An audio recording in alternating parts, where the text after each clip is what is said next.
Gente, você que tem a palavra de Deus, a Bíblia, pegue ela nesse momento. E a gente vai abrindo um livro chamado Romanos. Lá no Novo Testamento, depois dos Evangelhos ali, você vai encontrar Romanos, no capítulo 13. Deixa ali aberto. E nesse momento, a gente vai falar de coisas espirituais. Se eu contar alguma história aqui, de onde eu vim, se você não quiser levar para a tua vida, não precisa, não vai ganhar nada. Mas quando a gente começa a ler a palavra de Deus, eu quero que você preste muita atenção. Nós cremos pela fé que Deus fala conosco através da Bíblia. E a Bíblia tem uma mensagem especial essa manhã para cada um de nós, perfeito? Começo contando uma história que eu vi na internet muito interessante, que havia um general. Ele tinha seu exército e nunca perdia uma batalha. Depois de muitas e muitas batalhas vencidas e seguidas, chegou um momento que ele estava num conflito muito forte. E naquele conflito, ele tinha quase certeza que seus soldados iam perecer na mão do inimigo. Havia um corneteiro ali também. E tudo que o corneteiro tocava, a hora do almoço, a hora de avançar, a hora de parar, a tropa ouvia.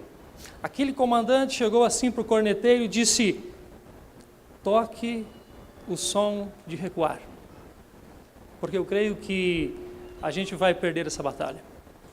Diz que aquele corneteiro, ele olhou para o horizonte, ameaçou tocar, desistiu, no jargão militar colou as placas, travou. Aquele comandante repetiu de novo: toque recuar. E aquele corneteiro falou assim: eu não lembro mais. Aqui a gente só ganha vitórias. Eu só sei tocar avançar. Eu não sei mais recuar. Aí o comandante falou: em toque qualquer coisa. Nós estamos perdidos mesmo. E disse que aquele corneteiro tocou avançar e eles ganharam mais uma batalha. Eu quero falar para você, profissional da segurança pública, que felizmente na nossa vida a gente não pode recuar. Porque se você recuar para o crime, se você recuar diante do caos, às vezes que se instala na ordem pública, a gente perde. Aliás, mais do que isso, a gente perde a nossa vida. Eu tive esse ano fazendo curso ali de sargentos na capital, e ali começou a haver ataques. Aliás, os ataques dos criminosos não são mais contra o povo civil. O ataque era contra os profissionais de segurança pública. A gente não lutava mais apenas para proteger a sociedade em si. Nós lutávamos ali por uma semana para proteger as nossas vidas. Morei ali com um sargento da Polícia Militar e 2 agentes penitenciários naquela cidade. Deve estar projetado ali para vocês, Romanos capítulo 13, perfeito? Acompanha comigo a leitura do versículo 1 e 2.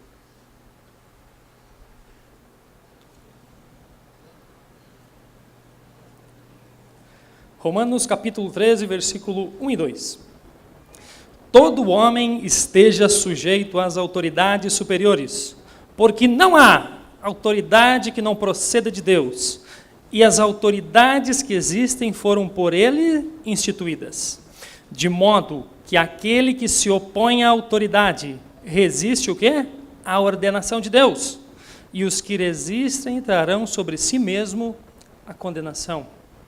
A primeira autoridade que eu diria que o ser humano se defronta na sua vida é o quê? A autoridade do pai. O pai e a mãe, eles exercem a primeira autoridade a nível da pessoa quando ela nasce. E tem uma coisa interessante, que quando você aprende a obedecer essa primeira autoridade que Deus colocou na tua vida, que é o teu pai e tua mãe, aliás, tem até um mandamento, honrar pai e mãe, você consegue praticamente ser submisso a todas as autoridades instituídas nessa terra. Aos professores. Se você não educou bem seu filho, provavelmente ele não vai obedecer seu professor. Ele não vai obedecer os líderes da igreja. Aliás, ele não vai obedecer nem a polícia e nem agentes da segurança pública. É o caos que se instala a partir da primeira autoridade instituída por Deus, que o Senhor coloca na nossa vida. Aliás, gostaria de comentar alguns detalhes que, entre essas autoridades, se espalham-se de diversas formas. Autoridades civis, autoridades militares, autoridade familiar, autoridades eclesiásticas também. E todas elas existem leis que regem tudo isso e que as coisas acontecem de forma extraordinária na mão de Deus. Versículo 13 e 4, vamos continuar lendo. Porque os magistrados não são para temor quando se faz o bem, e sim quando se faz o mal. Queres tu não temer a autoridade? Faze o bem e terás louvor dela, visto que a autoridade é ministro de Deus para teu bem. Entretanto, se fizeres o mal, teme, porque não é sem motivo que ela traz a espada, pois é ministro de Deus, vingador para castigar aqueles que praticam o mal. Diz que a autoridade, muitos de nós aqui estamos investidos de autoridades, alguns mais autoridades e mais responsabilidades também, outros menos autoridade e menos responsabilidade. Mas o fato é que se você veio até aqui, você é investido de autoridade, é que Deus te colocou aqui, amém? Deus está abençoando a tua vida, Deus tem um plano perfeito nessa terra aonde você está. Sabe, há uma história interessante que me chama muita atenção. Havia uma família que eles estavam cansados daquela vida em que viviam, e ali havia muito caos, havia muita violência. Eles queriam mudar da cidade grande para uma cidade mais pacata, mais calma, e a única cidade que eles encontraram, longe dali, no interior, diz eles que não havia crime algum. Aliás, não havia agente penitenciário, porque não tinha ninguém para segurar no cárcere. Diz ali que nem a polícia militar não entrava ali. Por quê? Porque não precisava. Então eles pensaram, essa é a cidade perfeita. Chamou a sua família e foram primeiro conversar, porque quando as coisas são tão boas assim, é difícil até de acreditar. Chegaram ali, conversaram com algumas pessoas e foram questionados. Não tem polícia aqui? Não, não precisa. Não tem guarda municipal? Para que guarda municipal? Ninguém furta, ninguém rouba, ninguém depreda nada do patrimônio municipal. Não precisa de delegado? Também não. Aqui é só paz. Ele ficou impressionado com aquilo ali. Mas ele falou assim com aquele cidadão, mas tem certeza que não precisa de nada? É tudo perfeito? Ele falou, perfeito, é só paz. Venha morar aqui que vai ver a paz que é. Aí ele, inconformado com aquilo, ele falou, mas espera aí, e se por acaso alguém vier aqui, abrir o tampão do carro e esgoelar um som, o que acontece? Ele diz, a gente mata, né? E daí acaba logo de início o problema. Por isso que é essa paz. É uma paz tremenda ali que a gente vive. Olha, essa história é muito fictícia, mas ela me chama a atenção que, mesmo não havendo autoridades civis e militares no local, as próprias pessoas, elas têm o seu padrão moral de vida. E às vezes o padrão moral fora das autoridades civis instituídas por Deus é pior do que aquelas que Deus determinou. Vamos continuar lendo no versículo 7. Eu gosto desse detalhezinho aqui, né? Ele foi muito de encontro à minha vida quando eu comecei a estudar a Bíblia. Diz assim, pagai a todos o que lhe é devido, a quem tributo, tributo, a quem imposto, imposto, e a quem respeito, respeito, e a quem honra, honra. Eu vou botar um parênteses, e a quem continência, continência. Você não sabe, mas quando eu entrei no exército, eu odiava prestar continência, né? Coisa horrível isso aí, eu achava, né? Entrei no exército, eu lembro, em 2005, eu tinha 17 para 18 anos, eu estava cansado de viver na casa do meu pai e da minha mãe, porque eu achava que a autoridade que eles exerciam e a disciplina era muito rígida. Eu falei, pai, mãe, eu não quero mais viver aqui, eu quero ir para a cidade grande, eu quero criar asas e voar, eu quero ganhar dinheiro, eu quero ser feliz, eu quero ser, aliás, a palavra que eu queria, eu quero ter liberdade. A palavra bonita para o adolescente, né?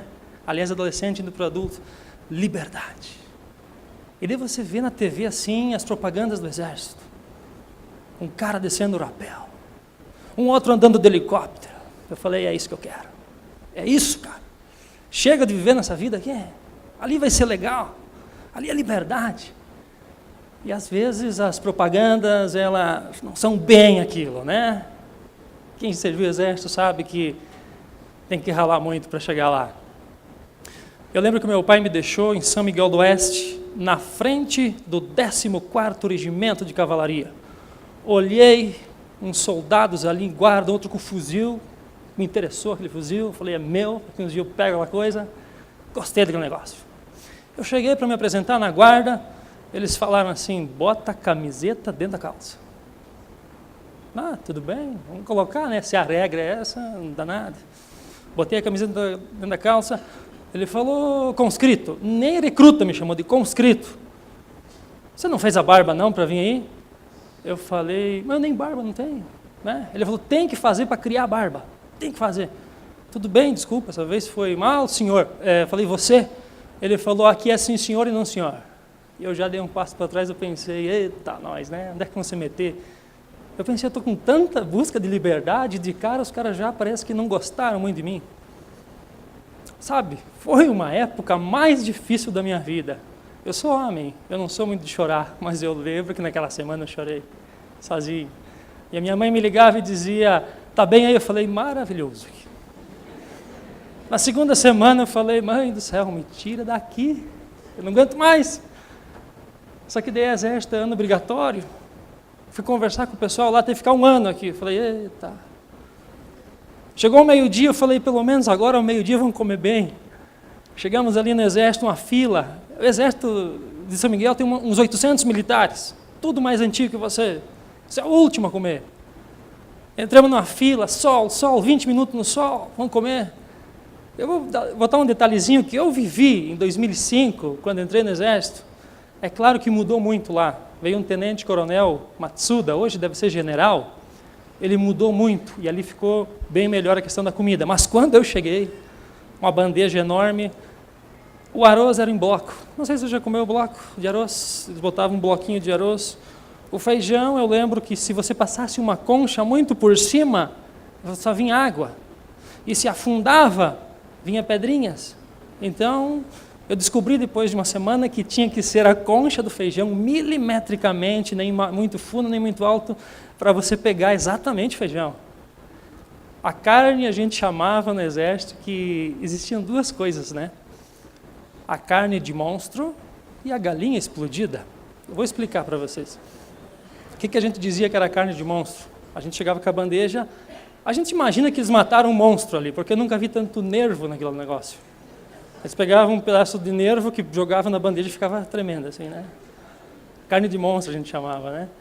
Ou a galinha explodida, que tinha dias que a gente imaginava, porque tipo assim, não era carne de galinha, era fiapos de galinha, que eles faziam um molho, a gente lá brincava e dizia assim, eu acho que eles pegaram uma galinha, uma dinamite, fecharam a panela e explodiram. Aí eles abriam a panela, tinha só uma galinha explodida ali, e a gente pegava aqueles fiapos. E um chá gelado lá que ninguém merece. Mas tudo bem, mas foi uma época difícil da minha vida, mas eu cresci muito como pessoa. Muito mesmo. Esse é meu primeiro contato com as chamadas autoridades. Às vezes ali vai passar na tela, não precisa abrir tua Bíblia para a gente ser um pouquinho mais rápido, mas eu gosto de alguns detalhes aqui, onde Jesus Cristo, pelas primeiras vezes, ele se encontrou com autoridades. Aliás, antes disso deve ter um slide ali mostrando 1 Timóteo 2, 1 a 3, que diz que devemos orar pelas autoridades. Lembra de orar pelas autoridades? O irmão agora me citou ali, lembrar para orar também pela seca no Distrito Federal, é isso? O Distrito Federal também está passando por um momento difícil de seca. Lembra para orar pelas autoridades, e o versículo bíblico na tela vai dizer assim, para que a gente possa ter os dias mais calmos e possamos viver bem. Falando de Jesus Cristo e as autoridades. Duas citações que me chamam a atenção que Cristo se encontrou com as autoridades. A primeira delas é quando trouxeram a ele sobre o tributo.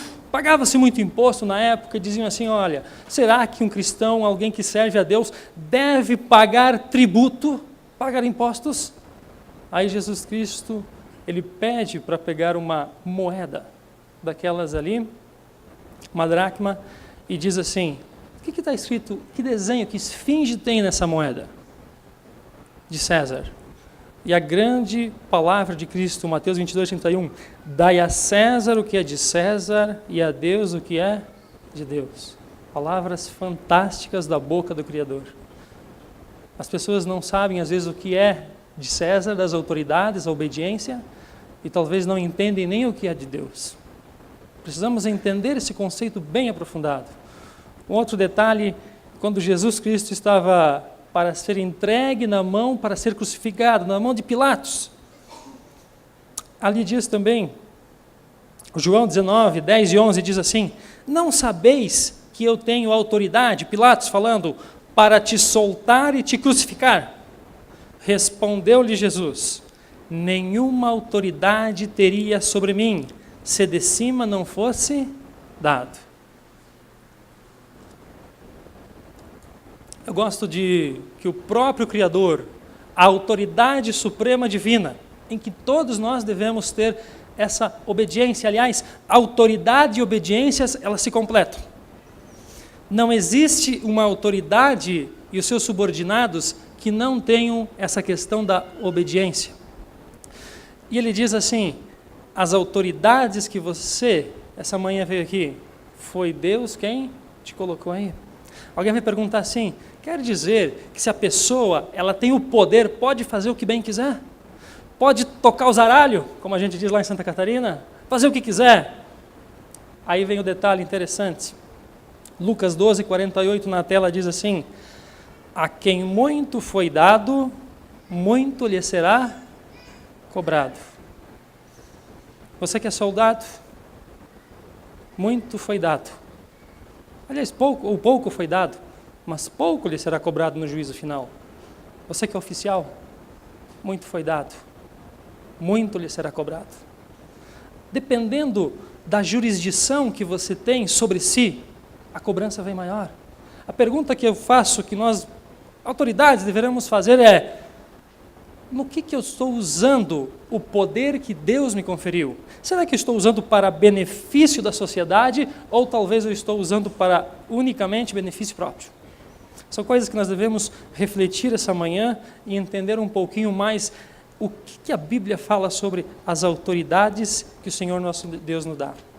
Agora vá em Mateus capítulo 24, na tua Bíblia, e a gente vai encontrar ali uma profecia muito interessante, que isso me chamou muita atenção quando eu entrei para as carreiras militares. Mateus capítulo 24, do versículo 13 em diante, quero que você acompanhe ali, por favor, diz assim, versículo 13: no Monte das Oliveiras achava-se Jesus assentado, quando se aproximaram dele os discípulos. Em particular lhe pediram: dize-nos quando sucederão essas coisas, e que sinal haverá da tua vinda e da consumação do século. O assunto aqui, chamado a atenção, é que Jesus Cristo veio uma vez nessa terra. Ele já falava antes da sua morte que ele haveria de padecer na mão de pecadores e ressuscitar ao terceiro dia. Mas também ele disse assim, que o reino dos céus, o céu realmente, a volta dele seria mais à frente. Mas a pergunta que soa para os discípulos é o seguinte: que sinal haverá da tua vinda? Não é? Que sinal haverá? E agora Jesus Cristo começa a detalhar alguns sinais que chamam a atenção. Leia no versículo 4, ele respondeu: vede que ninguém vos engane, porque virão muitos em meu nome, dizendo, eu sou o Cristo, e enganarão a muitos.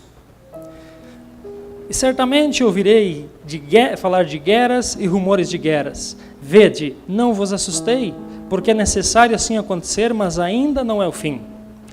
Porque se levantarão nação contra nação, reino contra reino, haverá terremotos, fomes em vários lugares. Porém, tudo isso é o princípio das dores. O que me chama a atenção é que no último século em que nós estamos vivendo, foi o século mais sangrento de todos. Primeira Guerra Mundial aconteceu, matando praticamente 20 milhões de pessoas. Na Segunda Guerra Mundial, ali diz no slide que mais de 50 mil pessoas pereceram na Segunda Guerra Mundial. Aliás, falando em guerras, nunca houve um século, um momento em que houve tanto caos, tanto problema entre as nações, conflitos diários. Guerra da Coreia, Vietnã, Irã, Iraque. Tudo isso. E seguindo no versículo 10, diz assim que o povo vai trair e odiar uns aos outros. O amor se esfriará, no versículo 12 diz. Aí eu faço a seguinte pergunta para você, policial militar. Você acha sinceramente que a violência doméstica vai diminuir mesmo? Você acha que os furtos vão diminuir? Você acha que a ordem pública está melhorando com o passar do tempo ou piorando? Interessante que quando você começa a olhar as profecias bíblicas, Deus começa a dizer que à medida em que aproxima-se da volta dele, a perturbação pública, a ordem pública, ela começa a se esfacelar. Aí eu pergunto para você, um cristão, aquele que se dedica a sua vida a Deus e à segurança pública, pode sim vencer. Mas eu digo assim, é possível alguém longe dos caminhos de Deus, no meio do caos, vencer? Às vezes não. É difícil. Muitos de nós às vezes estamos fadados ao fracasso por não buscar poder do céu para nos manter firmes e seguir nessa caminhada cristã. Segundo o livro de Timóteo, capítulo 3, versículo de 1 a 5, se você encontrar ali na tua Bíblia, segundo Timóteo, capítulo 3, olha como começa outro sinal do tempo do fim. Sabe, porém isto, nos últimos dias sobrevirão tempos difíceis. Os homens serão egoístas, avarentos, jactanciosos, arrogantes, blasfemadores, desobedientes aos pais, ingratos e irreverentes, desafeiçoados, implacáveis, caluniadores, e ali vai uma série de características terríveis do tempo do fim. E Deus te chamou para fazer parte da segurança pública desse mundo, desse Brasil. Eu quero dizer para você que vai ter muito serviço ainda. Será que os inquéritos delegados aí vai diminuir? Será que os termos circunstanciados vão acabar de vez? A Bíblia diz que não. Alguém vai pensar assim, bom, se a Bíblia diz que só vai piorar, então vamos chutar o balde de uma vez, né? Vamos chutar o balde, que se lasque tudo. Não, nós devemos lutar. Não que a sociedade vá melhorar muito, mas nós devemos lutar porque Deus nos colocou como autoridades e para cuidar uns dos outros. Aliás, amar uns aos outros não é só entre os cristãos, irmãos de igreja. Isso equivale para todos. 1 Tessalonicenses deve estar aí na tela dizendo assim, 5:3, quando porém andarem dizendo o quê? Paz e segurança. Deus, com a sua onisciência, sabendo de tudo nessa vida, Ele diz que no tempo do fim as pessoas vão começar a clamar por duas coisas: paz. As pessoas não têm mais paz. E segurança. Segurança nesse mundo. O mundo começa a ser cada vez mais inseguro, difícil de viver. Paz e segurança. Quando andarem dizendo paz e segurança, eis que virá o fim. Eis que Jesus volta. Quando as forças de segurança pública não conseguirem segurar mais, quando os anjos do Senhor não segurarem mais os ventos, as guerras, eis que o Senhor volta e levará todo aquele que crê para o céu, amém? Lucas capítulo 3, versículo 14, diz um detalhe interessante. Sabe, quando eu entrei na polícia militar, eu entrei empolgado. Eu pensei que ia resolver todos os problemas de Catanduvas. Catanduvas é uma cidadezinha pequena. Eu era o xerife lá, eu usava um 38 na época, né? 6 balas, 6 munição. E eu era o xerife daquela cidade. Eu falei, eu vou resolver o problema daqui. Aí eu comecei a desgastar. Eu também não era cristão na época. E eu percebi que a violência doméstica eu tinha que repetidas vezes atender os mesmos casos, o mesmo caso, eu cheguei à seguinte conclusão: não tem jeito. Aliás, os ladrãozinhos ali da cidade eram sempre os mesmos. Aí tu leva para a delegacia, delegado, o escrivão faz o inquérito. E você vai para casa dormir e o cidadão está solto, furtando de novo. Aí eu me decepcionei uma época na polícia militar, foi bem na época, em 2011, quando eu conheci a Bíblia.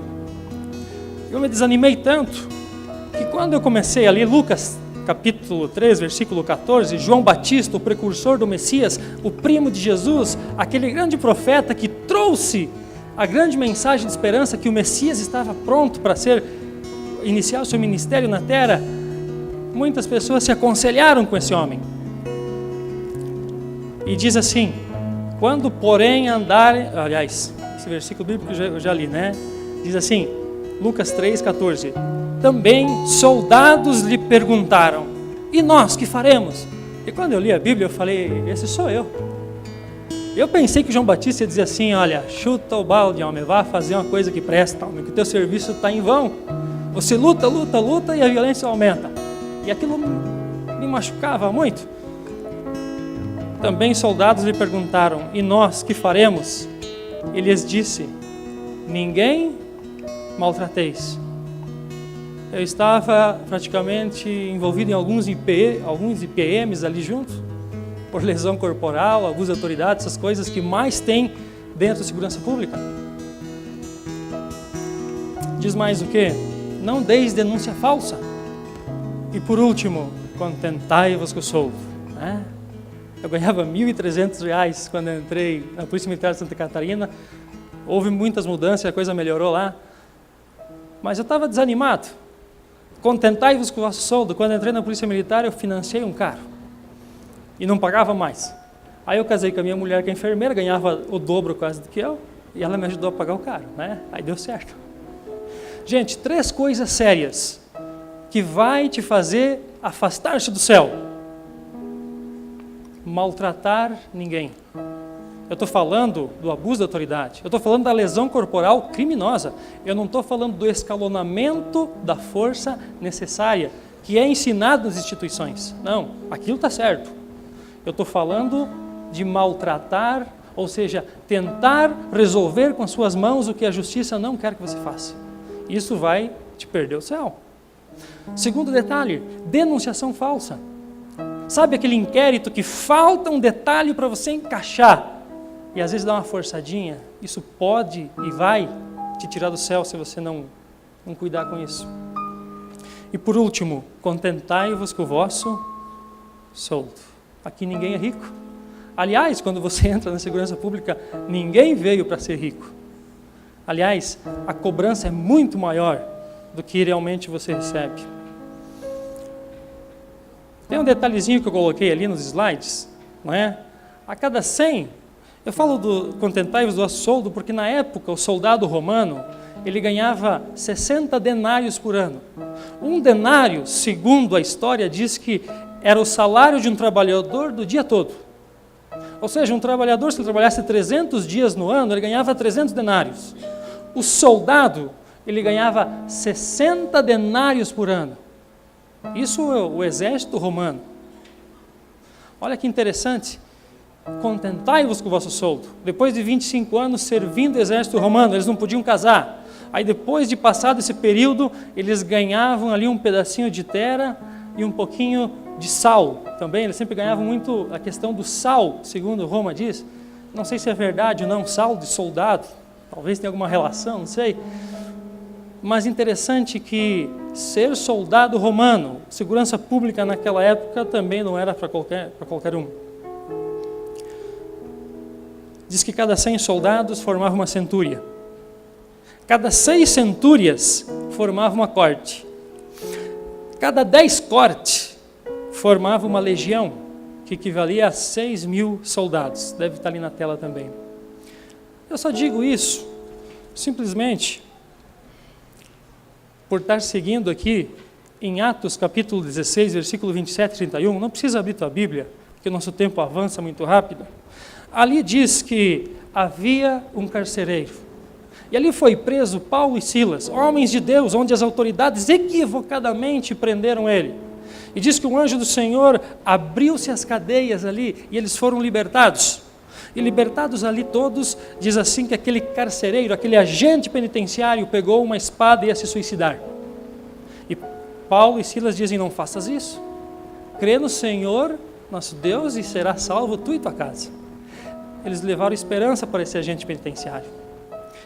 Interessante que o suicídio desse homem, eu fiquei analisando, ele tem um lado bom, se existe, né? E um lado ruim.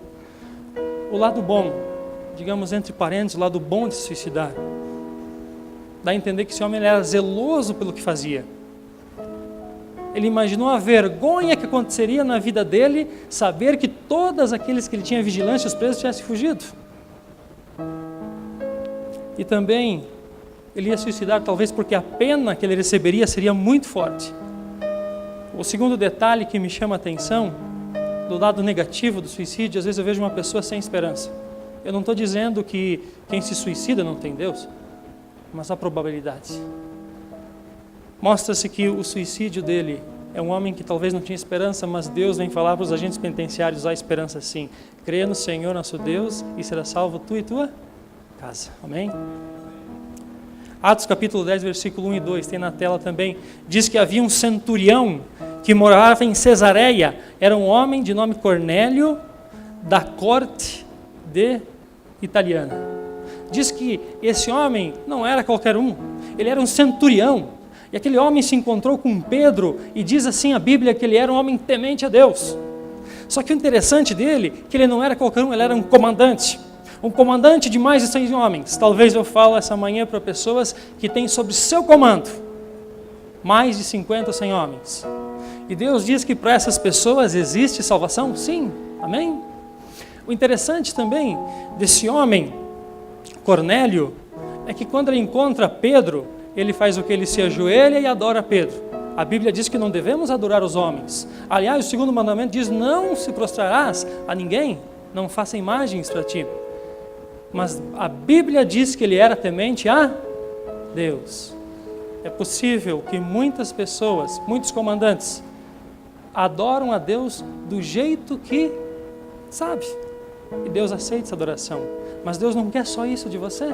Deus quer te trazer mais para a verdade, mais conhecer a Bíblia. E à medida em que você vai conhecendo, você vai transformando e ganhando esperança, porque Jesus está voltando e você precisa se salvar. O detalhe é que Pedro diz assim: levanta-te, sou homem que nem você. E Pedro começa a evangelizar, a mostrar os caminhos verdadeiros que esse homem, Cornélio, deveria trilhar na sua vida. E a Bíblia coloca uma coisa esplêndida na Bíblia sobre esse homem. Vamos para o último versículo bíblico dessa noite, Mateus capítulo 27, versículo 27 a 31. Abra o livro de Mateus, no capítulo 27. O Novo Testamento, primeiro livro da Bíblia. Mateus capítulo 27, versículo 27 em diante.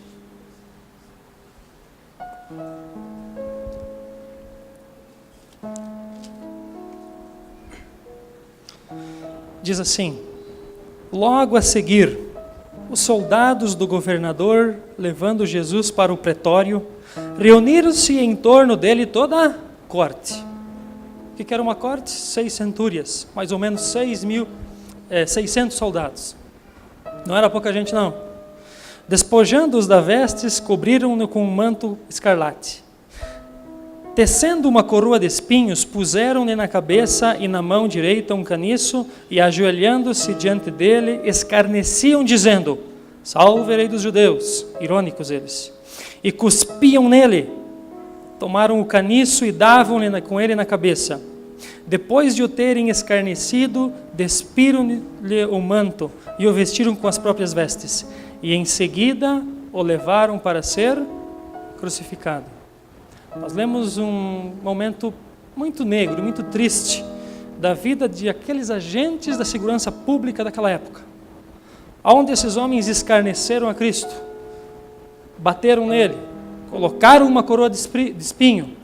Eu diria que agentes da segurança pública que não conheciam a Bíblia, que tinham a sua fé baseada em tudo, menos em Deus. Veja o perigo de você ter a autoridade na sua mão e não saber o que fazer com ela. Veja o perigo de você ser um agente da segurança pública e não ter o Deus, o nosso Senhor Jesus Cristo, como o centro da tua vida. Você corre o risco de cair que nem esses homens. Eles, em vez de ajudar a nação, eles pioraram tudo. Eles destruíram a salvação deles mesmos. Eles acabaram com o nosso Senhor Jesus Cristo, aliás, ajudaram. Há um pregador que me chama a atenção que diz que num quadro na casa dele havia Jesus Cristo crucificado. 2 ladrões ao lado e soldados romanos ali. E a mãe desse pregador ali, ela ficava brava, porque diziam assim: mãe, quem é esse homem? Ela dizia: o nosso Senhor Jesus Cristo, que morreu por nós e sofreu, viveu uma vida perfeita nessa terra. E os ladrões que aceitaram, um aceitou, outro rejeitou a salvação. E aquela criança dizia: e esses soldados? E diz que aquela mãe ficava roxa e dizia: esses malditos soldados que crucificaram a Jesus. Aquele pregador diz que toda a sua infância ele acreditava que eram os malditos soldados que crucificaram a Jesus. Mas hoje ele diz que não foram os malditos soldados. Fui eu. Foi você. Toda vez que peco, sabe o que eu estou falando para Cristo? É uma coroa de espinho a mais que eu boto nele. Toda vez que eu tenho um mau testemunho, um mau proceder, desobedeço meu pai, minha mãe, seja quem for, é como que se eu pregasse um prego a mais na mão de Cristo. Eu encerro falando de uma história muito interessante que aconteceu em Fênix. Isso me emociona muito e me comove. Diz ali que havia uma família e aquela família tinha um menino. E aquele menino, o sonho dele era ser bombeiro na cidade de Fênix. E aquele menino, à medida em que crescia, ele dizia para o pai e a mãe dele: eu quero ser bombeiro, eu quero ser bombeiro, eu quero ser bombeiro. O sonho daquele menino era ser bombeiro. Mas diz ali que depois de um tempo, aquela história, aquele menino é diagnosticado com uma doença terrível. E aquela doença, os médicos chegaram e disseram assim: é leucemia, e o teu filho não tem mais do que 2 meses de vida, ele vai morrer. O pai chegou em casa com a sua esposa, transtornado, se botaram a orar muito a Deus, ter forças, e ali no meio daquele quarto, disse que o menino abriu a porta e entrou. E o menino disse assim: pai, é verdade que eu vou morrer? E o pai ficou transtornado. O pai tentou explicar: não, meu filho, não é bem assim. Pai, eu vou morrer mesmo? Quer dizer que eu não vou poder ser bombeiro? Aquilo arrasou a família, acabou com a vida daquele pai. Naquela semana ele foi até o comando do corpo de bombeiros da cidade, contou a história para o comandante e disse: tem como trazer pelo menos um dia o meu filho aqui para ver como é que é os bombeiros, porque ele vai morrer. O comandante disse assim: traga a semana que vem, eu vou fazer mais. Passada a semana, o comandante, quando o menino chegou, ele conseguiu uma farda de bombeiro, um capacete de bombeiro para aquele menino. Sabe, de manhã, quando tocou uma ocorrência, aquele menino foi junto, atendeu a ocorrência. Ao meio-dia, ele almoçou com os bombeiros e disse que aquele dia foi o melhor dia da vida daquele menino. Tanto é que ele viveu 2 meses a mais. Passados esses 2 meses, chamaram ali o pai e o médico disse: agora o teu filho vai morrer, não tem mais. Chama todos aqueles que ele gosta, que é o fim. E diz aquele pai que ele ligou ali para o corpo de bombeiros, falou para o comandante e disse: traga pelo menos um soldado fardado, porque ele quer morrer, mas ele quer ver um bombeiro. O comandante disse: eu vou fazer mais. Se você ouvir ali no hospital um toque de sirene, não se assuste, não está pegando fogo em nada. É uma homenagem que estamos fazendo para o teu filho. Assim aconteceu, colocaram uma escada até a janela do quarto, subiram 2 bombeiros, com capacete e tudo. Chegaram ali e conversaram com aquele menino, um deles, o próprio comandante. Aquele menino que estava se apagando e se apagando, ele fica feliz de novo em ver o comandante. E aquele menino faz uma pergunta para o comandante. Ele diz assim: me fala a verdade. E o comandante falou: sim. Ele disse: eu sou o bombeiro de verdade? Aí o comandante disse, olha, você atendeu uma ocorrência de verdade? Você comeu com a gente de verdade? Você é um bombeiro de verdade. Aí aquele menino disse, então eu posso morrer, porque o meu sonho foi realizado. Eu quero encerrar esse sermão. Talvez você não tenha nada a ver com bombeiros, mas Deus sim quer te fazer feliz. Deus sim quer fazer que os teus sonhos da tua vida sejam realidade. Ora, talvez você não tenha nada a ver com as coisas do militarismo, dessa segurança pública, ou às vezes tenha. Talvez promoções que não chegam, casamento que não anda. Será que se colocasse essa vida na mão de Deus, na autoridade maior, e prestasse-lhe a verdadeira obediência? Não somos salvos pela obediência, pela graça, mas o verdadeiro salvo pela graça, ele vive na obediência. Agora nesse momento eu vou chamar aqui um cantor, ele vai louvar a Deus. O apelo que eu faço essa manhã é para você que não é membro da igreja adventista, você que não é batizado ainda. O que falta na sua vida ainda? Alguém vai dizer, falta uma promoção, falta uma esposa, falta dinheiro? Não, talvez falta as bênçãos especial desse Deus Criador. Se você se sentir tocado, por enquanto que ele toque esse hino, você se coloque em pé, você que não é da igreja, que quer nessa manhã tomar alguns passos de fé na sua vida. Eu não estou dizendo que é para você se batizar hoje. Aqui a gente não batiza ninguém sem mostrar a Bíblia. Talvez eu fale para alguém que já foi membro da igreja, alguém que não tem autoridade militar, civil nenhuma, mas essa manhã nós vamos daqui a pouquinho ver um batismo, alguém se entregando a Cristo. E se você sentir no coração com esse hino, se coloque em pé que no final a gente vai fazer uma oração especial para você.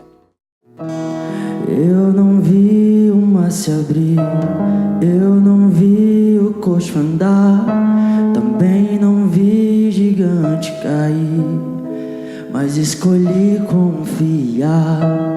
Eu não vi Jesus ressuscitar, também não vi o pão multiplicar, mas pela fé que o justo viverá. Cante.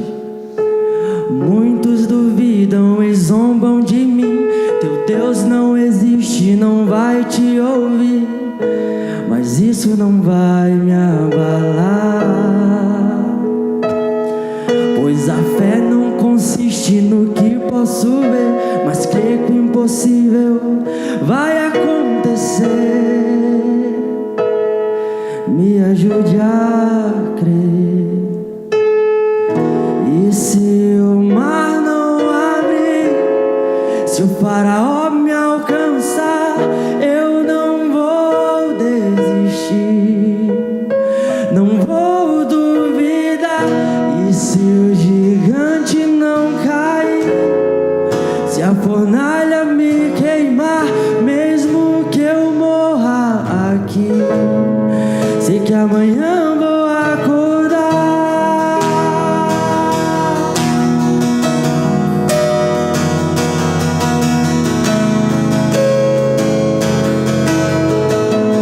Pode melhorar, hein? Eu não vi.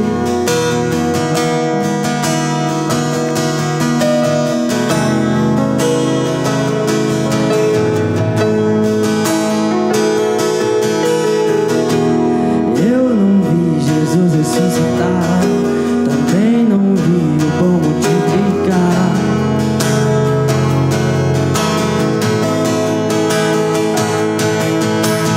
Muitos duvidam e zombam de mim, teu Deus não existe, não vai te ouvir, mas isso não vai me abalar,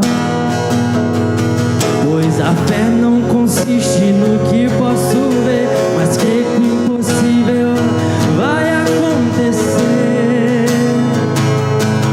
Me ajude a ver. Cante. E se